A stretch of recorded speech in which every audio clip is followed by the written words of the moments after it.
নমস্কার বন্ধুরা, ড্রয়িং একাডেমিতে স্বাগত। আশা করি সবাই ভালো আছে এবং আমিও ভালো আছি। আজকে গণেশ ঠাকুরের মূর্তিটা আঁকবো। চলুন কিভাবে আঁকছি দেখে নিন। প্রথমে একটা এ লিখব, এরকম করে এ লিখব।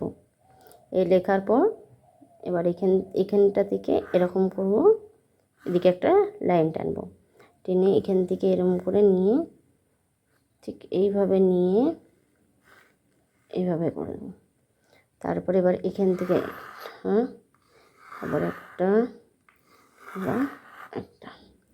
এখান থেকে এরকম একটা সেম এদিকেও করে নিতে হবে। ঠিক এইভাবে করে নিতে হবে। করে নেওয়ার পর এখানটায় ছোট্ট করে একটা করে দিতে হবে, এরকমভাবে। ঠিক এইভাবে একটু বাঁকিয়ে নিতে হবে। এবার এখান থেকে ঠিক এখান থেকে এরকমভাবে সুর করে নিতে হবে, এরকম করে।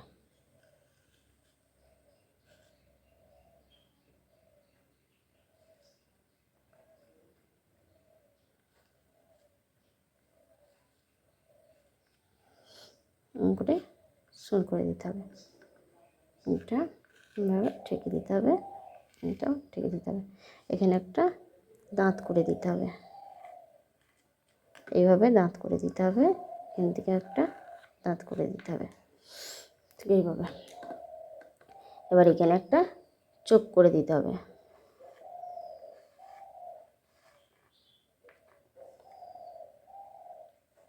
একটা চোখ করে দিতে হবে, এরকম। এটা আমার একটু তফাতে করতে হবে।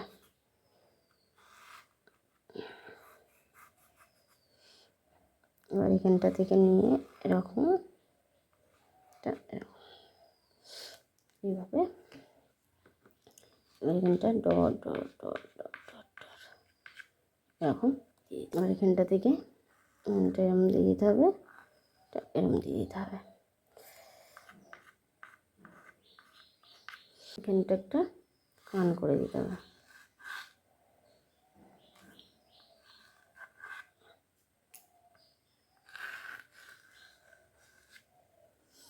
করে কান করে দিতে হবে। যতটা পারি চেষ্টা করেছি আঁকার। যদি ভালো লাগে অবশ্যই চ্যানেলটাকে সাবস্ক্রাইব করে দেবেন এবং আমার পাশে থাকবেন। টাটা।